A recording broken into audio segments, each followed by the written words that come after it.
దేవుడు తోడున్నాడని చెప్పడం కాదు, ఆ దేవుడే నిన్ను మెచ్చుకునేలా బతకడం ముఖ్యం.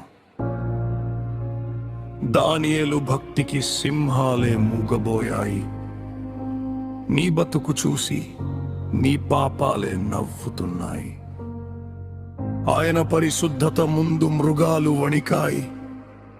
నీ అపవిత్రత ముందు దెయ్యాలు గెలుస్తున్నాయి.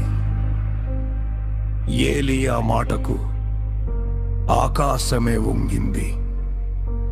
నీ మాటకు కనీసం నీ మనసైనా వంగుతుందా? ఆయన ప్రార్థన అగ్నిని రప్పించింది. నీ ప్రవర్తన దేవుని ఆత్మను దుఃఖపెడుతోంది. శరీరానికి అవకాశం ఉన్నా ఆత్మను కాపాడుకున్నవాడే విజేత. పాపానికి బానిస అయితే నీ బతుకు పతనం అవుతుంది.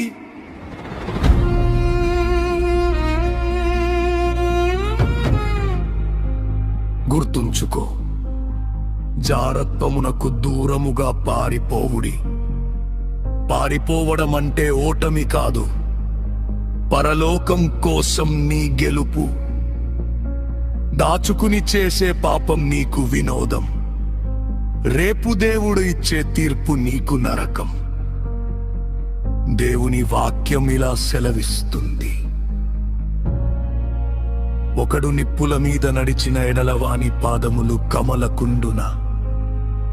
పాపంతో స్నేహం చేస్తూ పవిత్రుడి సహాయం కోరడం నీ మూర్ఖత్వం. దేహం నీది కాదు, అది దేవుని ఆలయం.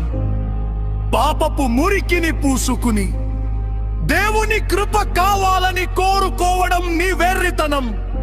నటన ఆపు, నిజమైన పరిశుద్ధతతో బతుకు. దేవుడు నిన్ను ప్రేమిస్తున్నాడు, కానీ నీ పాపాన్ని కాదు.